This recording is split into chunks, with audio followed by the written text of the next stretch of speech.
Hi, this is Dr. Brandy Raymond, and welcome to another episode of Deep Medicine. I'm coming to you from Costa Rica. This is where I have my office and my clinic at, and where I do kind of the headquarters of my work. So today we're going to be discussing what it's like to do the intake process with me, because many of the people that I see don't ever actually come to Costa Rica. I see a lot of people online, and so I do a lot of this work online. And a big conversation that I have with people, guests, patients, clients, is about blood work, because a lot of people come to me saying, I'm not feeling well, but my blood work is normal, so I don't, the doctors aren't really telling me what to do other than take an antidepressant or something like that. And they're like, it's not that I feel depressed, I just feel off. And so I just kind of wanted to address some of those concerns or questions and explain why I do things the way I do them. So one of the main things I can say about blood work in general is that most labs have different ranges of what they consider to be normal. And so that can be problematic because it depends on what hospital or what lab that you go to do your blood draws in. Depends, they set their own ranges. And so what may be normal in Miami is not normal in Nebraska. And there appears to be no governing body that makes all the labs have the same ranges. So that's something that can be a little challenging just right off the bat. Secondly, the body's job is to keep your blood as nutrient dense as possible, because it understands that the blood is what's traveling everywhere and nourishing everything. So your body's constantly doing this dance between your bones and your organs of transmuting nutrients back and forth to keep the blood as nutrient dense as possible. So when you get blood work done, they're extracting the blood in that snapshot of a moment, and all that's really reflecting is the dance that's going on between your bones and your organs. It doesn't tell you really if your organs are deficient in something at that moment or if your bones are deficient in something in that moment, because they have been giving everything to your blood. So by the time you actually see something outside of the normal range on your blood work, it's pretty significant, and it's been going on for quite some time that your body is unable to continue to give from your bones or your organs to make up for those imbalances. So what I like to do to kind of do an initial assessment for people from that standpoint is I have a couple different things that I like to do. There is some blood work that I have sent right to your door, a little thing that you put on your arm, and it takes a little blood and it sends it into the lab, and then they test for a lot broader spectrum things than your average blood work. Because that's kind of the other thing, like when you go to the doctor and you're like, I'm feeling off, they're like, well, let's look at your red blood cells and your white blood cells and maybe something, related to your liver. And then if they find something off, then they have to dig a little bit further. Whereas this panel looks a little bit broader. It's like, yes, of course, your red blood cells, your white blood cells, we want to know how your immune system's functioning and if you're anemic and things like that. But also your liver, your hormones, your thyroid, it's a little more comprehensive. So I like that one a lot. Also, I send people to their house the DNA analysis. And that's just, you put a couple of drops of blood on a card and they send that in, and it sends back this really amazing report that tells you what foods you're sensitive to, how you digest, what kind of exercise you should do, what your sleeping rhythms should be, just a bunch of information that's really helpful in understanding how you specifically genetically should be operating in the world. So I like to start with those two, and then I've got some energetic scanners, we'll call them. It's like a type of frequency medicine. One is a bioquantum scanner, and the other one's called a Hunter scanner. And one works on magnetic resonance, like an MRI, but instead of creating an image, you get a written report of all the different imbalances and things that are going on. And then the Meta Hunter scanner kind of works with more of light and is able to detect different frequencies of light that are in the body that tell us how your various systems are working, and it gets all the way down to the DNA level of different organs if things are off. Then I take the information, also including our conversational intake. I gain so much information from people just by talking to them about their health, physically, yes, but also mentally, emotionally, spiritually. A lot of doctors don't take those things into account when they're looking at your labs. It's just this black and white report. But what modern neuroscience is teaching us, what ancient wisdom, meditation, Qigong, Chinese medicine, Ayurveda, what they all have in common and agreement is that your mind 100% impacts your reality and your health. And so I have to, I spend a couple of hours, sometimes 2-3 hours, talking to people about what's going on in their world. What's their living situation? What are they eating? Who are they talking to every day? Do they like their job? Do they like where they're at? Are they happy with life choices? Because all of that impacts the way your body works. I take all that information together and then start to compile, what is the root cause of this particular imbalance. And what I really like about, the DNA analysis is great because it's just a roadmap for your life, and that's lovely. We should all get that at birth as a gift. And then there's the scanners that I use, I really appreciate because they're much more subtle. So I'm able to pick up on excesses and deficiencies and things that aren't working long before they become a real, actual, tangible problem, or full-on disease or something like that. So that's kind of in a nutshell what I like to do for diagnostic work before I even start doing any of the therapies that I offer. So the main 4 things that you get out of the DNA core. Now with this company, there are 60, 70 different things you can look at in correlation to your DNA and how it's expressed.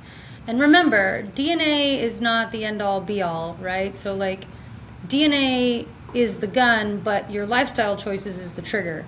You can have terrible genetics, but if you take good care of yourself and you think good thoughts and you do good things, then that stuff doesn't express itself. So it's really important to remember that when you get these reports, it's not like saying, this is it for life, you're stuck with these things. No, your DNA can be turned on and off. We know that now without a doubt.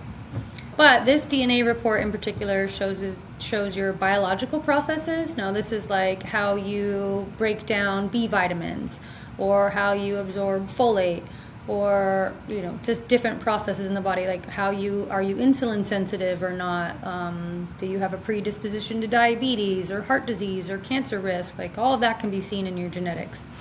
And even if it says yes, you are predisposed to breast cancer, all right, well then let me do some things to ensure I don't get that. And they're simple things. Regulating your emotions, a lot of breast cancer is related to a repression of anger and frustration and not expressing yourself, or wearing bras that are too tight, cutting off circulation, reducing the flow of lymph, which is the stuff that gets the toxins out of there. So a lot of that stuff can be turned around if caught early enough and change some basic lifestyle habits. Another area that it looks at is nutrition. 1, how well you absorb all the vitamins, but 2, what you should and shouldn't be eating. It's like an allergy panel, basically. Weight management. So this is how prone you are to storing fats, or how quickly you run through protein, or how much carbohydrates you need. All of that stuff is kind of written in our DNA. And then your exercise response. So some people do really well with endurance sports or long distance things, and some people are meant to be a bit more sedentary. Some people do better with 30 minutes of moderate intensity 3 times a week. It's kind of all over the map, but this report kind of gives you some direction in those 4 areas. And then from there, if you want any more in-depth looks, there's so many different tests that we can order and do stuff all the way down to your dental history is written in your DNA, which I know sounds a little crazy, but it's true. Okay. So the blood work panel that I look at has also 4 different areas of it. So 1 is your hormone balance. So then we're looking at estrogen, estradiol, progesterone, SHBG, TSH, which is thyroid stimulating hormone, and total and free testosterone. Because it's important to know 1, how much you have, and then the other part of that, the free part of it, is how much of that you can actually use. The next section is heart health. So cholesterol, CRP, which is your inflammation markers, and things like that. Then metabolic efficiency. So this is how well you're breaking down iron, using iron, how much ferritin you have in your system, albumin, free T3, which is related to your thyroid, vitamin D levels, triglycerides, which is also kind of a cholesterol, LDL, HDL, yeah, so cholesterol related stuff, and like how you're breaking that stuff down, how you're able to utilize it. So yeah, because cholesterol is, there's been a bit of a myth about it because there's plenty of cultures all over the world that have crazy high levels of cholesterol and they live longer than most Americans. But it, came to the attention of medicine that, we have medications that can reduce your cholesterol. And by the way, all of your nervous tissue and your brain is made of cholesterol. So it's really important that you do have sufficient levels of healthy cholesterol in your system. And unfortunately, a lot of these medications get rid of all cholesterol. They don't, not just the negatively impacted cholesterol. So, you kind of got to be careful when you go down some of these pharmaceutical roads of like what's really normal and what's not, and what's healthy for me in particular and what's not. But that's what I have to say about cholesterol. It's not the big, bad, scary thing that it's been made out to be. It's actually lining every nerve ending that you have. So it's kind of important. And then there's the longevity section, which tells you like your overall score, your personalized baselines, and your biological age based on all the markers that were tested previously mentioned. So it's a good place to start. If stuff comes out of there weird, then we can dig a little deeper with some other tests to see like, well, why is that going on? Because it's one thing to get these results back, and even if they're out of skew, that doesn't tell you why. And if we're really talking about healing and getting to the root of things, we have to find the why and not just put Band-Aids over things or be like, oh, high cholesterol, here's a drug for it. Well, why is there high cholesterol? What kind of cholesterol is it? What is the person eating? How are they eating? Like, there is a big difference between eating the same meal, one in your 30-minute lunch break, sitting in your car, bitching about your job or complaining about the state of affairs in the world while you're consuming these nutrients, or same meal, sitting in a park with someone that you like, laughing and telling jokes. Like, completely different energetics, and those energetics are going to be transmuted into your food, into the way you digest, into the way you feel after the meal. Like, all of that stuff plays a part in our digestion. So it's important to, just because it says high cholesterol, you can't just be like, well, that's it, don't eat fats and take these cholesterol medications. You really got to look into what else is going on and why is it like this? How did we get here and how can we turn it around? It's not common to run a lot of the hormone tests, and it's not common to run like ferritin and different things like that. A couple reasons why. The hormone panels and the ferritin, that does typically tend to impact women more because we have these 28-day cycles, and then we have perimenopause and menopause. So we're just changing around a little bit more than men do, and historically all of the research has just been done on men. So they just really don't know much yet. We're learning more every day, but there's just a lot that's unknown about women and their cycles and hormone levels and what's normal and what's not. So it's not normal to order a lot of these tests for most doctors just because the research isn't there to support it. So it doesn't mean the problems aren't real. It just, we're just not supported by that industry. There are more and more functional doctors or integrative doctors or naturopathic doctors every day that are getting into this stuff, and that's amazing. But if you go into the hospital, they're never going to suggest these things. Partly, there's the men and the woman part where it's like all the research and all the drugs have been tested on and everything has been geared towards men. And so there's just the other half of the population is just understudied, and they get medicated with things that were designed and tested on men. So, and those are two different beings with two different metabolisms and two different hormonal cycles, and everything's just different. So there's that. And then the way the system is set up in the hospitals with insurance, and you have to meet quota as a physician, you have to meet certain quotas and see a certain number of people. And if your only input is all this research on men, where do you even start with learning about what women need and this and that. And then it's with the insurance, you have a very limited amount of time to see people. So they're doing the best they can given the circumstances of that design, I guess we'll call it.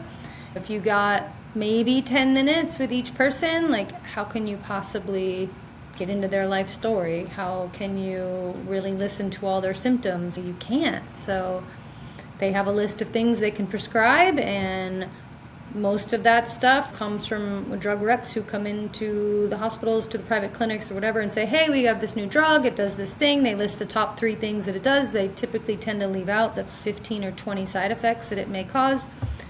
And doctors are busy, and so they hear the 3 things that it does, they put that in their memory banks, and then somebody comes in and says, I have this, and they're like, boom, here's this new drug, and then they're off to the race. They got to go on to the next thing. The way that system is set up, it just doesn't give them the time to really dig into all of this stuff. And they're holding on to the old system of like, you do your lab work, you get an MRI, you get a CAT scan, you get, that, and that's all there is. They're not as open to embracing some of this new technology. And I'm not saying the technology is always perfect, because it's not. But it's like, that's why I use a few different things, a couple different kind of labs, a couple different kind of scanners, really listening to people, taking the time to get to the root of their mental, emotional, spiritual, physical issues, and then compile all that information together to come up with a plan. So, and also if people come and I do all these other scans and whatnot and stuff is kind of off, then I'm like, well, okay, let's do some blood work too. Let's maybe get an ultrasound. Let's maybe get a CAT scan if you feel like that needs at that level. But again, all that stuff just takes time, and that system just really isn't set up for that. I do think that in Western medicine is very compartmentalized.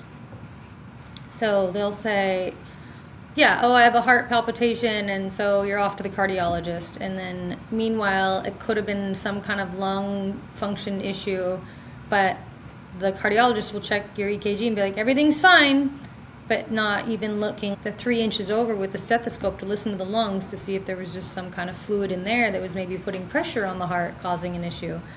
So the cardiologist will give you a thumbs up, and then you go home thinking everything's great, and then now, this pulmonary disease that you had gets to progress a little bit further until you finally get into a pulmonologist office. I've noticed in my time working in Western medicine, like everybody who is a specialist, which is pretty much all doctors at this point, obviously they want to think their way is the way. They've been training in their thing the whole time, so they're like, I know best for this particular system, and they may know best for that particular system, but until the day everybody who's seeing somebody can sit down at the table together, put their egos aside for a second, and discuss this person's case from all sides, like, we're kind of in a bit of a pickle. Because with the lack of communication between cardiology, pulmonology, nephrology, the liver guy, we're seeing the body as like separate systems, when in fact it is one whole being. I mean, everything in our bodies at least is connected. Now, I believe that goes even further, and that we're all connected to everything on the planet and everybody, but that's a conversation for another time, I guess. But for sure, we can all agree that if it's inside your body, in your rib cage, in your abdomen, in your body, anywhere, that it is all connected. And so we have to start looking at people as a whole and not just a pile of separate systems that are completely independent. First of all, a lot of the lab parameters, and also what vitamins and minerals that they think that are within the normal limits, are just enough to avoid disease, and they're not necessarily enough to optimize health. So those are like two different things, but they don't really have the time, again, because there's just so many people to see in such a small amount of time to really like talk to everybody about health optimization. They're just like disease avoidance in a way.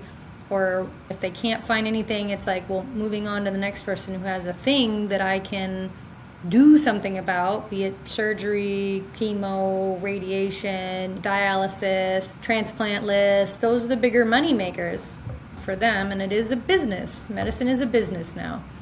And so they're looking to go down that road, or pharmaceuticals, because once you get people on a lot of these drugs, they have to be on them forever. And so they want to get people on that. And it's way easier to just give somebody a pill and tell them to go home, like, than it is to be like, okay, let's look at what's really going on and where's the underlying deficiencies and how can we optimize your health. Like, that takes time and empathy and the ability to listen. And that isn't really the way that system is set up to operate. And look, I think Western medicine is amazing at trauma care, the emergency room. I mean, life-saving stuff happens in there all the time. That's wonderful.